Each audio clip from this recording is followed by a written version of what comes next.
હવે run out tolerance basically છે શું એ સમજવું જરૂરી છે.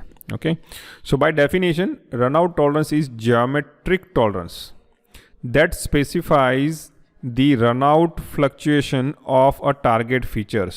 Okay, પ્રયત્ન કરીએ સમજવા માટે. Let's say I have a round disk like this. Okay, now it is having one more step diameter. Now I am gripping this step diameter in a chuck. Now I am trying to rotate it.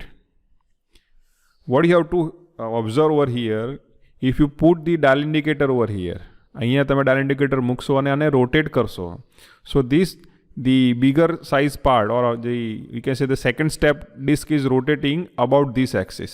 Okay, so we basically as an engineer by drawing we assume that this part is perfectly circular. Okay, but in actual practice it is not. It's never going to be a circular one. તો આપણે અહીંયા શું કરવાનું છે કે આ જે નાનો સ્ટેપ ડાયામીટર છે એને ચકમાં પકડીને રોટેટ કરીશું અને ટ્રાય કરીશું કે whether what about this things, right, કે ભાઈ આ સર્ક્યુલર છે કે નહીં. if we are measuring the dial indicator in this manner, we are basically measuring the roundness. Okay, આ જ ડાયલ ઇન્ડિકેટરને આપણે પરપેન્ડિક્યુલર એટલે કે parallel to the rotation axis મૂકી દઈશું આવી રીતે. In that case this face, A face છે એ કેટલી પરફેક્ટલી આપેલી રોટેશન એક્સિસને પરપેન્ડિક્યુલર છે એ જાણી શકાશે. તો રનઆઉટની અંદર આપણે શું ચેક કરવાનું છે કે ભાઈ આ ફેસ હોય કે આ ફેસ હોય એ કેટલો અપ એન્ડ ડાઉન છે from the its standard geometry, right. So here you can say when the target part is rotated on the axis, એટલે કે ફ્યુચર જે ફીચર છે ટાર્ગેટનું ફીચર છે કેટલું ફ્લક્ચ્યુએટ થાય છે સ્ટાન્ડર્ડ શેપથી, like this or this, right. This is what defined by the runout. Now we have two types of runout. One is circular runout and second is total runout. Now in case of circular runout, it is designated by single arrow, inclined single arrow. It is used to specify the runout of any part of circumstance when target is rotated. એટલે કે આખો part નથી લેવાનો, તમે અહીંયા પણ તમે major કરી શકો છો, અહીંયા પણ મેજર કરી શકો છો, even you can major the parallel to the rotation axis, right. In case of total runout, you have to measure the runout on entire surface. તમારી પાસે ધારો કે માની લો કે રાઉન્ડ બાર છે અને તમે એને પિકઅપ કરેલું છે. In that case, you have to measure over the entire surface, not at particular locations. Okay. Now this feature required a datum, always require a datum to indicate the runout tolerance. Now to see the graphically, in case of circular runout, તમે જોઈ શકો કે અહીંયા arrow દર્શાવેલો છે અને limit is given .03 with respect to datum plane A. એટલે કે આ આપણું ડેટમ પ્લેન છે, એને આપણે ક્યાં કરીશું, ચકની અંદર ગ્રીપ કરીશું અને આ પાર્ટ્સને રોટેટ કરીશું. રોટેટ કરતી વખતે આપણે શું મેજર કરીશું, we are going to measure at locally at this section. એ જે સેક્શન છે એને આપણે રોટેટ કરીશું ત્યારે ત્યાં શું કરીશું, ટ્રાય કરીશું કે કેટલું અપ્સ એન્ડ ડાઉન છે. So here we are measuring the runout at particular location, right. So you may be confuse with the roundness. તો રાઉન્ડનેસ આપણે એમ કહી શકાય સર્ક્યુલર રનઆઉટ તમે મેજર કરતા પર્ટિક્યુલર સેક્શન આગળ, it becomes the simply equivalent to the roundness. Okay, but રાઉન્ડને concept કેવો છે કે આપણે we want to confirm it circularity from the centre axis. તો રાઉન્ડનેસમાં કેવું છે કે એ જે સેન્ટર પોઈન્ટ છે ત્યાંથી દરેક પોઈન્ટ સર્કમ્ફરન્સના ઇક્વિ ડિસ્ટન્સ છે કે નહીં, આઈ રિપીટ, દરેક પોઈન્ટ છે કે નહીં એ ચેક કરીએ છીએ. અને સર્ક્યુલર રનઆઉટમાં આપણે શું ચેક કરીએ છીએ કે ભાઈ આ પ્રોફાઇલ જે છે એની એ સર્ક્યુલર હોવી જોઈએ, પણ એ છે કે નહીં, કેટલી અપ એન્ડ ડાઉન છે, કેટલી રન આઉટ કરે છે, કેટલી બહાર ભાગી જાય છે અથવા તો ડેવિએટ કરે છે, ફ્લક્ચ્યુએટ કરે છે, એટલે એનું નામ પાડ્યું છે circular run out. Okay, so we are checking the round shape over here. So when you say circular runout, it is always check at particular section. એટલે ફીચર જે ડેફિનેશનમાં લખેલું છે, runout fluctuation of a target feature when the target is rotated on axis, not the entire surface. એટલે તમે અહીંયા પણ તમે ચેક કરી શકો છો, અહીં પણ ચેક કરી શકો છો. But in case of total runout, we have to verify the runout on entire surface. Just look at the figure over here. Okay, એના ઉપરથી આપણને ખબર પડશે કે રનઆઉટ જે મેજર કરવાની છે ડાયલ ઇન્ડિકેટરથી એ આખા સરફેસ ઉપર કરવાની છે કે ભાઈ આ સરફેસ છે કઈ જગ્યાએ ઉપર નીચે છે, અપ એન્ડ ડાઉન છે. It is similar to, you can say it looks like similar to the cylindricity. તમને એવું લાગે ભાઈ આ સિલિન્ડ્રિસિટી જેની ડેફિનેશન છે, right. But we are here not measuring from the centre axis, we are try to evaluate the geometry. It has to be circular in this case, but how much it is deviating over the entire surface, that is called total runout. Now, in all the geometric tolerances, whether it is form tolerance, whether it is perpendicularity or run out, whatever you can say, in that case the dial indicator device is widely used. Okay, it is used to check the linear measurements. Now in any workshop you will always find this dial indicator. Now dial indicator having certain construction, but before we begin you need to understand what's its application. It is basically used for use as a mechanical comparator. Comparator નો મતલબ શું થાય? Comparison કરવી. So dial indicator will help you to find out the difference in dimension with respect to standard component. So it's compare the standard dimension with respect to produced dimensions, right? The produced dimension જે બન્યા છે એને standard dimension સાથે શું કરશે? સરખાવશે, compare કરશે અને તમને difference display કરશે આ dial ઉપર. Okay, so when the dial indicator is used as an essential part in setup for comparison measurement, and it is referred as dial gauge. જો તમે ખાલી કમ્પેરિઝન જ કરતા હોય અને સેટઅપ કરેલું તો ત્યારે ડાયલ ઇન્ડિકેટરનું નામ બદલાઈ જાય છે, નામ ડાયલ ગેજ થઈ જાય છે. Gauge is always indicating something, right, a difference. Okay, now it is primarily used in to compare the workpieces against the master. This is what its basic function. Now list count is 0.01 millimeter. Now on the right side you can see there is a construction. Okay, left hand side view છે, આ front view side છે. તો સૌથી પહેલાં you have to understand this plunger. આ શું છે? Plunger છે. And this is contact point. એને ઘણા સ્પિન્ડલ પણ કહે છે. This is spring loaded. તમે આને પ્રેસ કરશો તો ઉપર જશે. Whenever it moves this circular pointer will moves on a dial. So you can say dial indicator is simply convert the reciprocating motion, it magnifies and display in a circular form, right? એટલે કે reciprocating motion છે, linear motion છે, એનું rotary motion માં conversion કરે છે. But here, because it is precise device, there has to be some list count. Here list count is given is 0.01 millimeter. Now there are certain construction you have to keep in mind. જ્યારે પણ તમે આને press કરશો તો pointer move થશે. On a dial there are 100 graduation. You can see very carefully. So each graduation having value of 0.01 millimeter. So you can say whenever you press by 1 mm, તમે 1 millimetre press કરશો ત્યારે આ જે કાપો છે, આ જે સર્ક્યુલર કાંટો છે શું કરશે? 100 ટાઈમ્સ ફરશે, એટલે કે એક સર્ક્યુલર રોટેશન કમ્પ્લીટ કરશે. If the circular pointer is moved by only one graduation, so definitely the list count is 0.01 millimeter. Okay. Now here there are possibilities કે બની શકે કે જે ડાયમેન્શન ડિફરન્સ છે 1 મિલીમીટર કરતાં પણ વધારે હોય. In that case this pointer will try to complete more than one revolution. At that time to count how many revolution is completed, we have revolution counter over here, right? તો માની લો કે ભાઈ 2.5 mm આપણે measure કરવું હતું તો definitely કે જે પોઇન્ટર છે એ 2 વખત પૂરો થશે અને એક ત્રીજી વખત અડધો પૂરો થશે. તો આપણને ખબર નહીં પડે કારણ કે અહીંયા કશું લખેલું નથી કેટલી વખત ફરી ગયો છે. It only shows position of a pointer on a dial, right? But here with the help of this revolution counter you can keep in eye how much revolution already covered or rotated by this main pointer, and from that you can write down or you can measure the dimensions. Now here there are two pointers are given. These pointers are called tolerance pointer. Okay, this is kept, this is called bag lug. It is used to fix on a stand. કે stand ઉપર તમારે fix કરવું હોય એના માટે વપરાય છે. Now what is the best thing about dial indicator is that you can rotate this bezel. આ જે બેઝલ છે એને શું કરી શકો? તમે રોટેટ કરી શકો છો and you can set a pointer reading to 00. અત્યારે તમે જુઓ કે અહીંયા કોઈ વર્કપીસ નથી પણ પોઇન્ટર ક્યાં છે? It is on 89. But if I want to start a reading, મારે રીડિંગ લેવું હોય તો મને નહીં ફાવે, 89 થી કાઉન્ટ કરવામાં તકલીફ પડશે. So I can rotate this bezel. એને હું પકડીને શું કરી શકું? રોટેટ કરી શકું છું અને આ જે 0 છે એ પોઇન્ટરની પોઝિશન પર હું લાવી શકું છું. So this is what the benefit of using dial indicator. Okay, now how the dial indicator simply convert reciprocating motion, એટલે કે લિનિયર મોશન છે એને રોટરી મોશનમાં કેવી રીતે કન્વર્ટ કરે છે? તો very simple, we are mechanical engineer, it is easy to understand by using rack and pinion mechanism, right?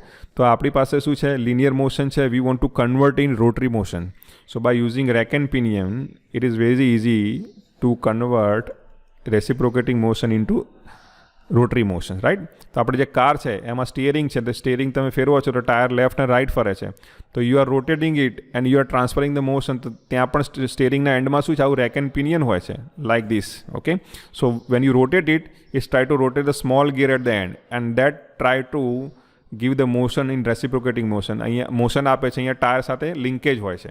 એટલે તમે લેફ્ટ ટર્ન કરશો તો અહીંયા લેફ્ટ સાઈડ ડિરેક્શનમાં ટાયર શું થશે, ટર્ન થશે. So here what we have to understood is the very crucial role of pinion and rack. Okay, so one more thing is it is simply not convert the reciprocating motion into rotary motion, but along with that it also magnify mechanically by using the gear train. આપણને ખબર છે કારની અંદર gear હોય છે, આપણે પહેલા ગિયરમાં, બીજા ગિયરમાં, ત્રીજા ગિયરમાં, પછી ચોથા પાંચમામાં નાખીએ તેમ ગાડીની સ્પીડ શું થાય, વધતી જાય. તો અહીંયા નંબર ઓફ ગિયર યુઝ કરેલા છે. So because of that we are getting magnification. Here dial indicator magnify mechanical movement by gear trains, એટલે કે અહીંયા એક કરતાં વધારે ગિયર યુઝ કરેલા છે. And convert the linear movement into rotary motion to indicate the linear movement. Okay, now what is magnification of motion? તો અહીંયા સમજો કે કેવી રીતે કામ થાય છે. Let's try to understand the construction. હવે હંમેશા તમે જોશો કે ડાયલ ઇન્ડિકેટરનું આ જે પ્લન્જર છે એ always pointed outward. Spring loaded હશે, હંમેશા બહાર જ નીકળેલું હશે. It is ready to pressed. Okay, reading લેવા માટે તમારે શું કરવું પડશે, એને અપવર્ડ ડિરેક્શનમાં પ્રેસ કરવું પડશે. If it is not using, if you are not using the dial indicator at that time, the pointer is always pointing outward under the action of spring. તો આ જે સ્પ્રિંગ છે, આ હેર સ્પ્રિંગનું કામ જ એ છે કે એ શું કરશે કે જે આ જે આપેલું છે પ્લન્જર, એ પ્લન્જરની સાથે અહીંયા કોઇલ સ્પ્રિંગ પણ લગાવેલી છે. So that is always pushing the plunger in a downward direction. Okay, so you can press it again. So because of this hair spring there is always contact of gears. તો અહીંયા hair spring જે આપેલી છે એનું કામ શું છે કે જેટલા પણ ગિયર છે, એકબીજાના કેટલા ગિયર તમે ગણી શકો, ભાઈ 1, then 2, then 3, 4 and 5. 5 gear will remain contact with each other under the pressure of hair spring. જો hair spring નહીં હોય તો એવું બની શકે કે ગિયરના જે તીત છે એકબીજાને ટચ ના પણ થાય. It only touch when it rotates. So to prevent backlash error, this hair spring is used. Okay, તો આનું કામ શું છે કે hair spring થી બધા જ ગિયર હંમેશા લોડિંગ કન્ડિશનમાં રહેશે, એકબીજાના કોન્ટેક્ટમાં રહેશે. Now how this works? તો કામ કેવી રીતે કરે છે ડાયલ ઇન્ડિકેટર? કે માની લઈએ તમે આને ઉપર પુશ કર્યું, in that case this goes up. તો આ જે છે નાનકડું ગિયર છે, ગિયર એ શું કરશે, લેફ્ટ રોટેટ કરશે. હવે એના શાફ્ટ ઉપર ગિયર બી લગાવેલું છે. એમ કહી શકે એક જ શાફ્ટ ઉપર અહીંયા નાનું ગિયર છે અને પાછળની સાઈડ શું છે, મોટું ગિયર છે. Now you know the principal of linear velocity and relation between linear velocity and angular velocity. તમને થિયર ઓફ મશીનમાં આ ઇક્વેશન ખબર છે. તો આ શું કહેવા માંગે છે કે લિનિયર વેલોસિટી જે છે it is connected by radius of rotation and the angular rotation. Okay, તો હવે એમ કહી શકાય કે આ જે છે રોટેટ થાય છે એની સ્પીડ કેટલી છે, w છે, રેડિયન પર second, which is always fix for both the gear. તો બંનેના રોટેશન માની લે કે 200 RPM છે, જસ્ટ ફોર અન્ડરસ્ટેન્ડિંગ. તો બંને 1 મિનિટમાં 200 વખત ફરશે, irrespective of their size. But here the problem is because this is smaller gear and this is bigger gear. So here the radius is higher. તો આ જે પોઈન્ટ છે એની લિનિયર વેલોસિટી કેવી હોય, આ પોઈન્ટ કરતાં વધારે હોય, કારણ કે અહીંયા આર વધારે છે. બંને કેસની અંદર બંને ગિયરમાં શું છે, ડબલ્યુ કોન્સ્ટન્ટ છે, પણ એક ગિયર નાનું છે અને એક ગિયર મોટું છે. તો બંને પોઈન્ટને આપણે ધારો કે કન્સિડર કરીએ, એક આને અહીંયા કરીએ અને એક અહીંયા કરીએ, તો બંનેની વેલોસિટી V1 ને V2 બે સરખી નહીં થાય. This going to be always higher because R is bigger. જો તમારે પ્રેક્ટિકલ કરવો હોય તો તમારી ઘરમાં ફેન હોય એને તમે 5 ઉપર ફેરવો, then you have to look at the centre. તમારે સેન્ટરમાં જુઓ તો તમને એવું લાગશે કે ફેન છે એકદમ ધીમો પડે છે. But if you focus on very far away edge of the wing, કે જે પાંખો છે એની જે છેડા ઉપર જોશો તો તમને બહુ ફાસ્ટ ફરતું લાગશે. Why? Because that point is far away from the centre, અને સેન્ટરનો પોઈન્ટ એકદમ નજીક છે, ડિસ્ટન્સ સૌ ઓછું, તો તમને એવું લાગશે કે ફરતો જ નથી, રાઈટ. અને પાંખિયાને છેડે જોશો તો તમને લાગશે જબરજસ્ત ફાસ્ટ ફરે છે. This is because of a variation of R. So here what happened? The first gear A rotates and on a same shaft gear B is fixed. Now this gear B is driving to the gear C. તો મોટો gear છે બી છે એ કોને drive કરે છે? સીને કરે છે. So here you can સે the difference ratio of a gear tooth, માની લો કે પેલાનો મોટો ગિયર 40નો છે, પેલો 10નો છે, તો અહીંયા તમને શું થઈ ગયું? 4 ગણી મોશન મળી ગઈ. So larger gear is rotating to the smaller gear. So obviously there is a magnification of motion by 4 times. જો ઉલટું હોત કે નાનો ગિયર મોટાને ફેરવે છે તો સ્પીડ શું થઈ જાય? રિડ્યુસ થઈ જાય, રોટેશન ઓછું થઈ જાય. So in dial indicator magnification is possible using by gear train. તો અહીંયા જે મોટો ગિયર છે, બી નંબરનો ગિયર છે, એ કોને ફેરવે છે? સી નંબરના ગિયરને. હવે 4 ગણું થઈ ગયું. Let's say this is 40, this is 10. So magnification is 4 for sake of understanding, right? Now what happen? તો હવે આ જે સી અને ડી છે એ પાછા કેવા છે? એક જ શાફ્ટ ઉપર છે. So this is C and back side there is a D. Okay, હવે બંનેની જે ડબલ્યુ છે એ વધી ગઈ છે પણ કોન્સ્ટન્ટ છે. Again what happen? This D is engage with the smaller gear E. તો જે વધેલી સ્પીડ છે, હવે ફરી પાછો ડી ગિયર મોટો છે એ ઈને ફેરવશે, તો ફરી પાછું મેગ્નિફિકેશન થશે. Let's assume again same thing. It is 40, D is having 40 and E having 10 tooth. Now again if you divide it is again 4. So 4 into 4 16 times there is a magnification. એમ કહી શકાય કે ભાઈ 1 mm ફરતું હશે તો dial ઉપર 16 mm બતાવી શકાય, અથવા એમ કહી શકાય the motion is magnified by simply 16 times. Here but for getting the least count of 0.01 what we have to convert this motion linear motion in such a way. તો આપણે ગિયર ટ્રેન એવી રીતે ગોઠવવી પડશે કે મેગ્નિફિકેશન છે તમને કેટલું મળે? 1/100 જેટલું. કેટલું મળે? 1/100 જેટલું. That means if you rotate the plunger by 1 mm in one direction or up and down direction, at that time pointer is going to rotate by 100 times. But what if the pointer is rotating only by 1 graduation? At that time the plunger would have moved by 0.01 millimeter, which is the least count, right? So this is the working mechanism of dial indicator. It works on gear train principle by mechanical magnifications. તો આ device છે બહુ compact છે અને બહુ useful છે. નાઉ how to use it, તો કેવી રીતે એને સેટ કરવું અને વર્કશોપમાં યુઝ કરી શકાય. તો સૌથી પહેલાં let's try to see. We here what we have is standard specimen. આપણી પાસે શું છે? સ્ટાન્ડર્ડ સ્પેસિમેન છે. ઓકે, માની લઈએ કે એની હાઇટ કેટલી છે? 30 mm છે, જસ્ટ ફોર અન્ડરસ્ટેન્ડિંગ. હવે શું કરવાનું છે? આ ડાયલ ઇન્ડિકેટરને સ્ટેન્ડ ઉપર રાખીને જે વર્કપીસ જે સરફેસ પ્લેટ ઉપર બેઠેલો છે એ જ રેફરન્સ ઉપર આ ડાયલ ઇન્ડિકેટરના સ્ટેન્ડને શું કરવું પડે? ફિક્સ કરવું પડે. ઓકે, હવે ડાયલ ઇન્ડિકેટરને શું કરવાનું છે? આ પ્લન્જર છે થોડું પ્રેસ કરવાનું. It is very important. જો તમે ખાલી ટચ કરી દેશો, ઇન દેટ કેસ કે માની લે કે નવો વર્કપીસ આવ્યો અને એની ડાયમેન્શન નાનું છે, તો ડાયલ ઇન્ડિકેટરનો કોન્ટેક્ટ પોઈન્ટ એ વર્કપીસને ટચ જ નહીં થાય. You will never going to get any reading. So to have a better practice you must press this plunger by 2 mm or 3 mm, not more than that. Okay, depending upon the variation of size. એ તમે press કરશો તો definitely this pointer going to move somewhere on a dial. It will not never always going to come on a zero position. તો તમારે શું કરવાનું છે? જે basal છે એને રોટેટ કરીને એ પોઇન્ટરની જે પોઝિશન છે એને શું કરવાની? 0 પર સેટ કરવાની છે, right? So this is what shown in a second figure. કે તમે પ્રેસ કર્યું પછી શું કરવાનું છે? જે બેઝલ છે એને બેઝલને શું કરવાનું છે? ફેરવવાનું છે. ફેરવ્યા પછી એ પોઇન્ટરની પોઝિશન ઉપર લાઈને 0 એ સેટ કરી દેવાનું. પોઇન્ટર ગમે ત્યાં હોઈ શકે, અહીંયા પણ હોઈ શકે, અહીંયા પણ હોઈ શકે, doesn't matter. But at that location you have to set this 0 of a dial over there, right? એ જે પોઝિશન છે કાંટાની ત્યાં જ તમારે શું કરવાનું છે? સેટ કરવાનું. હવે શું કરવાનું છે? Just remove this masterpiece. તમે વર્કપીસ લઈ આવો કે જેને તમારે શું કરવું છે? મેઝર કરવો છે. તો તમે આ વર્કપીસ જેવો ઇન્સર્ટ કરશો તો ઓટોમેટિકલી આની હાઇટમાં જે પણ ડિફરન્સ હશે, લેટ્સ સે ઇટ ઇઝ 30.02, રાઈટ? તો શું થશે? જે પોઇન્ટરની ઓરિજિનલ પોઝિશન હતી પહેલાં અહીંયા હતી, because it is higher value positive side, તો અહીંયા 2 ગ્રેજ્યુએશન પોઇન્ટર શું કરશે? પોઝિટિવ ડિરેક્શનમાં મૂવ થશે, right? Let's say it is having lower dimensions 29.98. In that case this pointer will go on a left side, કે નેગેટિવ સાઇડ જશે.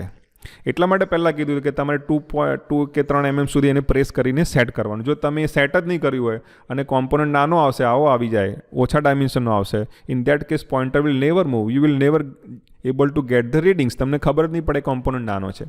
That's why you have to set the workpiece you have to set the dial indicator by pressing 2 to 3 mm against the workpiece. Okay, this is how you can take a reading. તમે પછી વારે ઘડે તમારી પાસે ગમે એટલા component હોય, you can insert it and you can measure. Now here let's સે આ બ્લોક છે આપણી પાસે અને બ્લોકનું જે ડાયમેન્શન છે એ સ્ટાન્ડર્ડ ડાયમેન્શન 30 છે અને વેરિએશન કેટલું છે? 0.02 millimetre. or let's say 0.04 millimeter. હવે શું કરવાનું છે કે just remember as I told you earlier કે આપણી પાસે અહીંયા બે ટોલરન્સ પોઇન્ટર છે, તો આ બે ટોલરન્સ પોઇન્ટરને શું કરવાનું છે, ગોઠવવાના છે. હવે પ્લસ માઇનસ છે, that means 30.04 is higher limit and 29.96 is a lower limit. તો અહીંયા 4 ગ્રેજ્યુએશન, પોઝિટિવ સાઇડ કેટલા છે, પોઝિટિવ સાઇડ કેટલા છે, 4 ગ્રેજ્યુએશન. તો તમારે શું કરવું પડશે, જે પોઇન્ટર છે 1, 2, 3 અને 4, તો અહીંયા શું કરવાનું છે, એ ગ્રીન કલરનું જે ટોલરન્સ પોઇન્ટર ફિક્સ કરી દેવાનું, right. So this is tolerance on a positive side, you can say on a positive side. So similarly you have to fix the left side tolerance pointer over here at the 4th graduation like this. So this is again negative side, right. So overall you are defining this side is 29.96 and you are defining this position as a 30.04, right. હવે તમે જ્યારે insert કરશો કોઈ component workpiece, તો pointer છે એ આ રેન્જની વચ્ચે હોવો જોઈએ. It should not cross this limit. આપણને ખબર છે લિમિટ્સ ફિશનો કોન્સેપ્ટ છે કે ભાઈ કોઈ પણ પ્રોડ્યુસ ડાયમેન્શન છે આ લિમિટની અંદર હોવું જોઈએ. So this tolerant pointers help us to quickly જજ whether the produce dimension are within the limits or not. So many times dial indicator are use as a gauge. આગળ વાત કરી કે ભાઈ તમે ટોલરન્સ પોઇન્ટર સેટ કરી દેશો તો તમે ક્વિકલી ડાયમેન્શન જજ કરી શકશો કે ભાઈ લિમિટમાં બન્યા છે કે નહીં. If pointer is crossing somewhere beyond the limits you have two put aside. જો માની લો કે ભાઈ આવું રીડિંગ આવ્યું છે 0.06 આવ્યું છે તો આ વધારે છે, તો પોઇન્ટર ક્યાં જશે, બહાર જશે. At that time you have to separate it out. હવે જો ઓછું હોય, માની લે કે 28 રીડિંગ આવ્યું છે, તો નેગેટિવ સાઇડ પોઇન્ટર જશે, તો તમારે એને શું કરવું પડશે, સેપરેટ કરવો પડશે. So this dial indicator you can quickly separate out the acceptable dimension from the out of range dimensions. Now what are the applications? Very simple. Applications are to it is use to check parallelism and squareness. તો આગળ જેટલી પણ જ્યોમેટ્રિક dimension ટોલરન્સની વાત કરી છે કે ભાઈ પેરાલિઝમ check કરવી હોય, સર્ક્યુલરિટી ચેક કરવી હોય, બરાબર, એ બધા જ જ્યોમેટ્રિક ટોલરન્સની અંદર મેક્સિમમલી વર્કશોપની અંદર ડાયલ ઇન્ડિકેટરનો ઉપયોગ કરીને આપણે શું કરી શકીએ, ચેક કરી શકીએ છીએ. Now dial indicator have a limitation of 0.01 millimetre, right. તો એનાથી વધારે હોય વેરિએશન તો જ એ ચેક કરી શકશે. પણ તમે એમ કહેશો ભાઈ મારે આટલું વેરિએશન ચેક કરવું છે, તો you can not use it. તમારે પછી વધારે પ્રિસાઇઝ ડાયલ ઇન્ડિકેટર યુઝ કરવું પડશે, right. In that case you have to use this one. Okay. So it is use to check parallelism, squareness between two surfaces. હવે parallelism check કરવો હોય તો કેવી રીતે, let's just look at the figure. તમે figure જોશો તો પણ તમને થોડો આઈડિયા આવશે. It is use to check the રાઉન્ડનેસ of a cylindrical job. Look at over here. અહીંયા તમે જુઓ કે અહીંયા દોરેલું છે કે આ જે જોબ ચકમાં શું કરેલો છે, જોબ લગાવેલો છે, right. So the machinist is going to check it કે ભાઈ બરાબર સેન્ટરમાં છે કે નહીં. તો એ રોટેટ કરશે. રોટેટ કરતી વખતે એનું જે ઓબ્ઝર્વેશન ક્યાં હશે, આ પોઇન્ટર ઉપર હશે. So wherever there is out of reading હશે કે ભાઈ એની લિમિટ કરતાં વધારે બહાર જતું હશે, વેરિએશન લિમિટમાં હશે તો વાંધો નહીં આવે. માની લે કે ભાઈ આ વર્કપીસ છે 300 છે, આવો છે, તો જ્યારે પણ આ પોઈન્ટ ઉપર ડાયલ ઇન્ડિકેટર આવશે તો વધારે પ્રેસ થશે અને વધારે કવર થશે.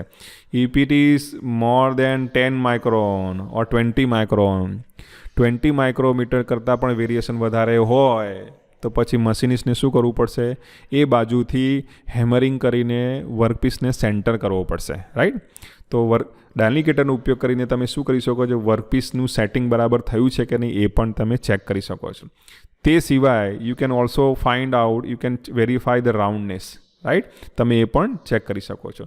આ ફિગરમાં શું બતાવે છે કે વી are checking this surface with reference to this movement, right. તો પેરેલલ ચેકને એ પણ ખબર પડે તો મશીનિંગ બરાબર છે કે નહીં એ પણ આપણને આઈડિયા આવશે.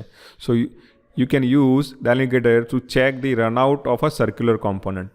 તો તમે આ જે થર્ડ ફિગરમાં છે તમે જો ડિસ્ક બ્રેક છે, તો ડિસ્ક બ્રેકનું જે મશીનિંગ કરેલું છે એ પરફેક્ટલી સર્ક્યુલર છે કે નહીં વિથ રિસ્પેક્ટ આ એક્સિસ છે તો એને પરપેન્ડિક્યુલર હોવું જોઈએ. તો એના માટે શું કરવું પડશે, આને ગોળ ફેરવવું પડશે. અહીંથી શરૂ કરશો અને અહીં સુધી આવવું પડશે. So we are checking the runout over the entire surface. તો બ્રેકિંગ સરફેસ કેટલી છે, આટલી બધી છે. So we are checking the entire surface for total runout, ભાઈ કયો ભાગ બહાર નીકળેલો છે, અથવા એમ કહી શકાય એનું ડેવિએશન કેટલું છે. તો using dial indicator you can find it. So mostly under the 10 micrometer limit most of the machining operations are covered, right. It is also used to set It is also used to set the job on machine during the fixture, tool and working holding devices. તો એનો ઉપયોગ પણ તમે ત્યાં એ કરવામાં આવે છે કે ભાઈ ડાયલ ઇન્ડિકેટર ખાલી મેઝરમેન્ટ માટે વપરાય છે એવું જરૂરી નથી કે વર્કપીસ બરાબર સેટ થયો છે કે નહીં, એંગલ ઉપર કે પરપેન્ડિક્યુલર કે પેરેલલ, તો એના માટે પણ એ ચેક કરવામાં આવે છે. જેથી કરીને ધારો કે આ કેસની વાત કરીએ તો આ સરફેસ ઉપર મશીનિંગ કરવું હોય તો આ સરફેસને એક્ઝેક્ટ શું થશે, પરપેન્ડિક્યુલર થશે, right. It is also used to have a direct measurement of thin metallic foil. હવે એકદમ પતલું હોય અને તમારે મેઝર કરવું હોય તો કરી શકાય, કારણ કે એનું જે થિકનેસ છે એ 1 mm કે અડધો mm કે એનાથી ઓછી છે. તો ડાયલ ઇન્ડિકેટરની અંદર ડિવાઇસની અંદર શું છે, પોઇન્ટર અવેલેબલ છે, pointer is able to move, right. But dial indicator should not be use for measurement of higher dimension, 5 mm 10 mm ની થિકનેસ હોય તો એ મેજરમેન્ટ કરવા માટે નથી વપરાતું. But it is only use for very thin component, it can use it.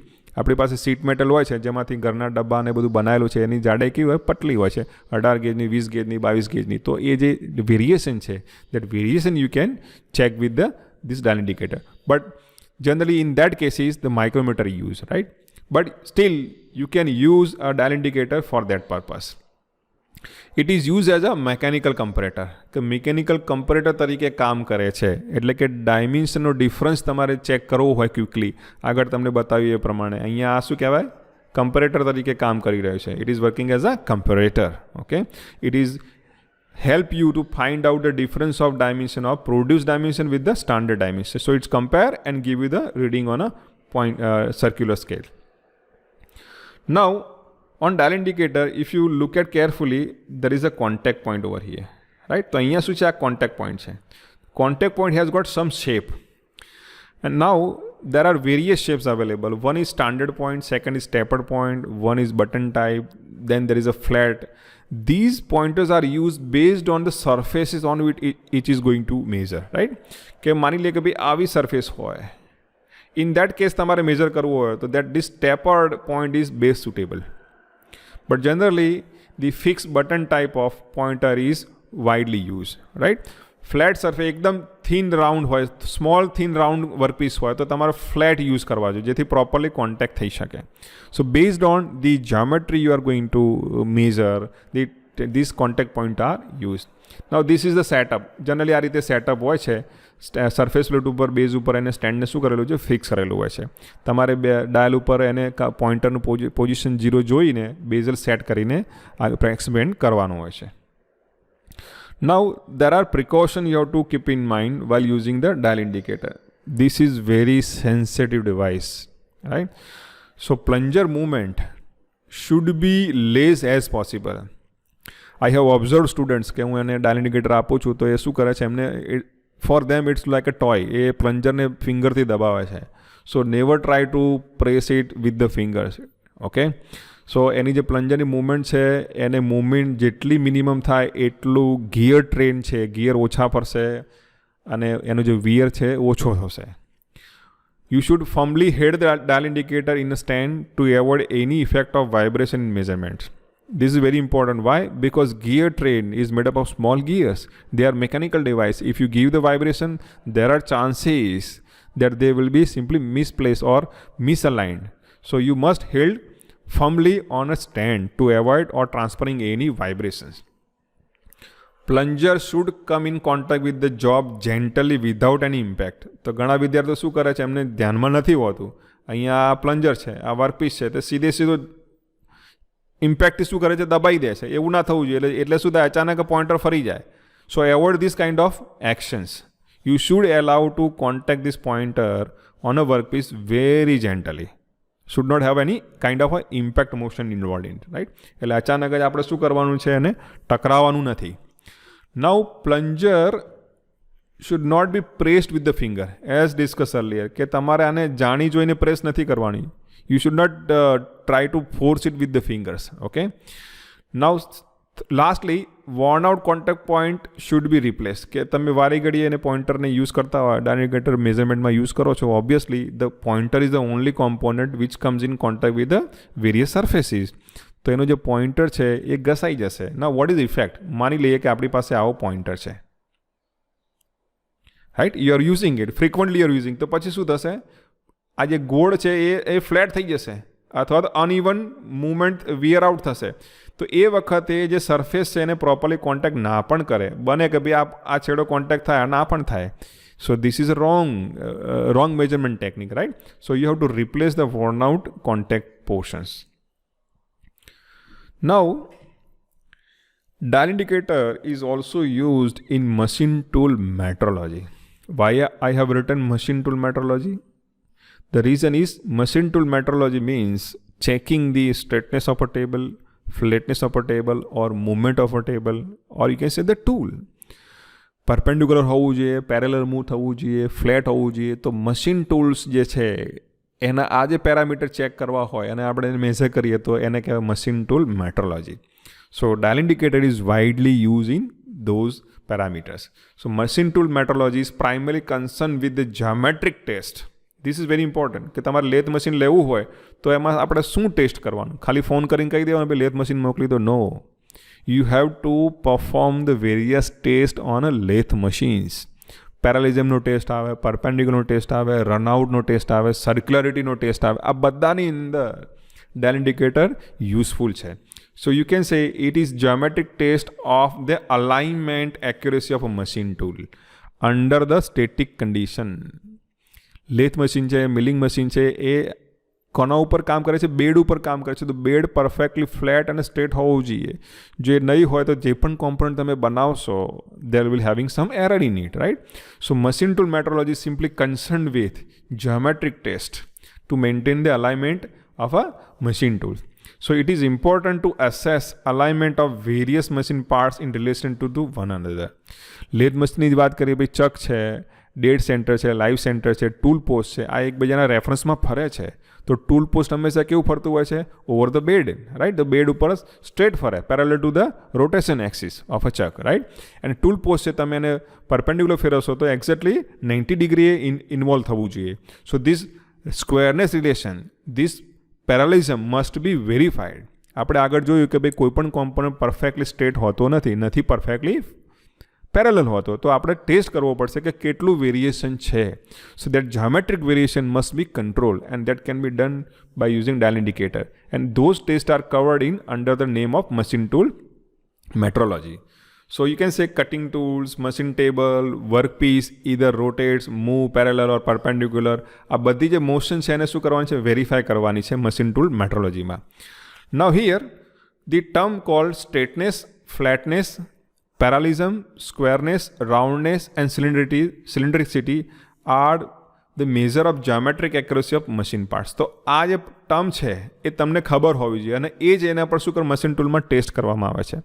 ચક કેટલો ગોળ ફરે છે, ટૂલ પોસ્ટ છે કેટલું પરપેન્ડિક્યુલર મૂવ થાય છે, આખું જે ટૂલ કેરેજ છે એ લેથ બેડ ઉપર સ્ટ્રેટ ફરે છે કે નહીં, parallel to the chuck axis or rotation axis.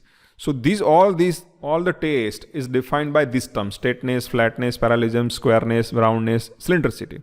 આ બધાનો જે ટેસ્ટ કરવો પડે અને ટેસ્ટ કર્યા પછી આપણને સર્ટિફિકેટ મળે અને સર્ટિફિકેટમાં મેન્શન કરેલું હોય કે આ લેથ મશીનમાં ફ્લેટનેસ આટલી છે, સ્ટ્રેટનેસ આટલી વેરી થાય છે, સ્ક્વેરનેસ આટલી છે, રાઉન્ડનેસ આટલી છે. એના આધારે જો એ વિધિન ધ લિમિટ હોય તો જ એ લેથ મશીનને આપણે પરચેસ કરવું જોઈએ અથવા તો ડિસ્પેચ કરવું જોઈએ, right? It is very important. So it is for to ensure accuracy in produced dimensional parts. જો તમે એ મશીનને ટેસ્ટ નહીં કરો, જ્યોમેટ્રિકલ ટેસ્ટ લેશો જ નહીં, તો તમને ખબર જ નહીં પડે કે એરર કેટલી છે મશીન ટૂલમાં. એ જ એરર વર્કપીસમાં જતી રહેશે. Now let's define the first term called straightness. Okay. Now the word itself is very easy to understand. Straightness, or you can say it's a simple in one direction or one line. So it is linear uniformity of a work surface measured from an external reference line, right? તમે મિસ્ત્રીને ઘણીવાર જોયું છે કે એ એકદમ flat કરતો હોય છે કામ, ત્યારે આખી ત્રાસી આંખ રાખીને ચેક કરે છે બે વળી તો નથી ગયું ને. So he is basically checking a straightness. But how it's checking a straightness? Definitely he measure with some external reference. એને ખબર છે અનુભવથી કે બે આ ત્રાસું કહેવાય, right? So Here straightness is always measured from external reference. So this external reference is basically a reference line. Let's see how it's important. On a lathe machine, cutting tool should travel in a straight line. This is what the importance is.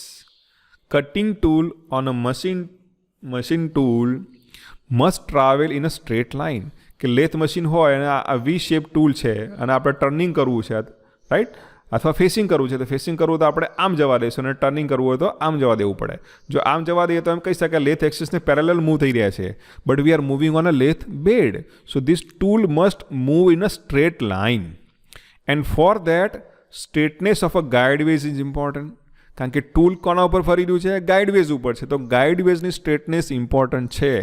પણ how can you define it? You have two place a reference. Apart from working table, marking, measuring instrument, surface plate, etc. need to be straight within the reference. તો આ બધા device છે એ પણ straight હોવા જરૂરી છે લિમિટની અંદર. So how can you define? Very simple. The deviation of any surface, માની લે કે આ રેફરન્સ લાઇન છે, આપણે ડ્રોઈંગમાં બતાવીએ છીએ કે ભાઈ આ રીતે હોવું જોઈએ, પણ જનરલી એ તો ડ્રોઈંગ છે, ડ્રોઈંગમાં તો સ્ટ્રેટ લાઇન ડ્રો કરી શકાય, પણ actual work surface is never be a true straight line, right? It having some deviation. So this deviation is measured with respect to reference line. તો અહીંયા તમે જો A to B સુધીને આપણે measurement કરીશું dial ઇન્ડિકેટરનો ઉપયોગ કરીને, તો એ અપ એન્ડ ડાઉન થાય છે.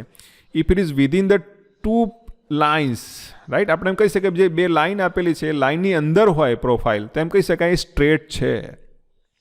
So here you can recall this figure that we have learn earlier. તો અહીંયા આપણે વર્કપીસ છે, સર્ક્યુલર વર્કપીસ છે, એની આપણે સ્ટ્રેટનેસ મેજર કરવી છે. તો એમ કહી શકાય કે જે લિમિટ આપી છે કેટલી છે? 0.03 મિલીમીટર, રાઈટ. તો બે લાઇન વચ્ચે જે ડિસ્ટન્સ છે એની વચ્ચે આ જ્યોમેટ્રી હોવી જોઈએ. જો ઇફ ઇટ ઇઝ, જો એવું હોય, જો એક્ઝેક્ટલી એવું બને, તો એમ કહી શકાય કે આ જે વર્ક સરફેસ છે સ્ટ્રેટ છે. But in case if it is crossing the limit, તો યુ કેન સે કે અહીંયા એ સ્ટ્રેટ નથી, then you have to rework for that. એને તમારે શું કરવું પડશે? રિપેરિંગ કરવું પડશે, તો થિંકિંગ કરવું પડશે કે હવે શું કરવું, right. So always there has to be some deviation is given. તો તમને હંમેશા શું આપેલી છે? લિમિટ આપેલી છે. લિમિટની અંદર જો સરફેસ સ્ટ્રેટ હોય અથવા તો એને લાઈ ડાઉન થતી હોય બે લિમિટની વચ્ચે, તો એમ કહી શકાય that surface is having straightness within the given limit, right. તો એનો ઉપયોગ કરે આપણે CMMથી પણ કરી શકાય અને ડાયલ ઇન્ડિકેટરથી પણ તમે કરી શકો છો. One more term is called flatness. હવે સ્ટ્રેટનેસ છે એ એક જ ડાયમેન્શન છે. ચલો હું ગ્રાફ પેપર દોરું છું. Let's say this is a graph paper, okay. હવે હું શું કરું છું? અહીંયા લાઇન દોરી પોઈન્ટ A અને B ની વચ્ચે, તો આ એક જ ડાયમેન્શન છે.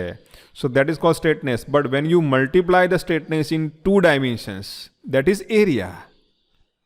કે બંને દિશામાં, લેફ્ટ અને રાઈટ, એક્સ એન્ડ વાયમાં અને ડાયાગોનલી, જો બધામાં આ સરફેસ સ્ટ્રેટનેસ હોય તો એને ફ્લેટનેસ કહેવાય. Let me explain in detail. It is minimum distance between two parallel plane. Why parallel plane? આગળની ડેફિનેશનમાં બે લાઇન આપેલી છે. હવે જ્યારે એન્ટાયર સરફેસની સ્ટ્રેટનેસ તમે મેજર કરતા હો તો એને ફ્લેટનેસ કહેવાય. સાદી ભાષામાં કહીએ કે એક લાઇનની વાત નથી ચાલતી, બધી લાઇનની વાત ચાલે છે. Diagonal, horizontal, vertical, X direction, Y direction, right. તો ક્યારે ડિફાઇન કરી શકાય? You have to choose 2 planes instead of 2 lines. કે જો બે પ્લેનની વચ્ચે જો આ સરફેસ આવી જાય અને એ જ્યાં લિમિટની અંદર હોય, ભલે અપ એન્ડ ડાઉન હોય, પણ એ આ રેન્જની અંદર હોય, તો એમ કહી શકાય that surface is flat, okay. So flatness of table of a different machine tool such as shaper, planer and milling machine. ધ્યાનથી જોજો ભાઈ, શેપર, પ્લાનર અને મિલિંગ મશીન. કેમ આ 3 જ લીધા છે? કેમ કે શેપર અને પ્લાનર મિલિંગ મશીન ઉપર જે જોબ આવે છે એની સાઇઝ કેવી હોય છે? મોટી હોય છે, વજનમાં એ હેવી હોય છે, અને એને કોના ઉપર મૂકવા પડે? વર્ક ટેબલ ઉપર મૂકવા પડે. તો વર્ક ટેબલ જો ફ્લેટ નહીં હોય તો શું થશે કે વર્કપીસ કોઈ એક ખૂણાથી અપ થઈ જશે અથવા ડાઉન થઈ જશે, અને એના ઉપર મશીનિંગ કરશો તો સ્લાઇટલી ટેપર આવશે, which is not acceptable, right? That's why, because you are putting the workpiece on a work table, that work table work as a reference, and this reference has to be flat within the tolerance range, okay? તો આપણે વાત કહીએ કે ભાઈ તમારે major કરવી હોય તો શું કરવું પડશે? આ દિશામાં પણ ચેક કરવું પડશે, એક્ઝેક્ટ અંતરે આ દિશામાં પણ કરવું પડશે, અને ડાયાગોનલી પણ ચેક કરવું પડે. હવે આપણે આગળ ચેક કર્યું છે કે ભાઈ આપણે જે એંગલ ડેકર વાપરતા હતા, તમને યાદ હોય તો ઓટોકોલીમીટર, રાઈટ. તો ઓટોકોલીમીટર અથવા સ્પિરિટ લેવલ પણ તમે યુઝ કરી શકો છો. અહીંયા મૂકવાનું, કેટલું વેરિએશન ચેક કરી લો. આ 0 છે કે અહીંયા 0.01 મૂવમેન્ટ આવી, ફરી પાછું તમે અહીંયા મૂકી દો તો પોઈન્ટ B છે, આ પોઈન્ટ C છે, તો અહીંયા પોઈન્ટ કેટલો આવ્યું? ભાઈ 0.0 આવ્યું. અહીંયા ધારો કે 0.04 આવ્યું આ પોઈન્ટ આગળ. એવી રીતે તમને શું મળશે? લિનિયર ડાયમેન્શન મળશે.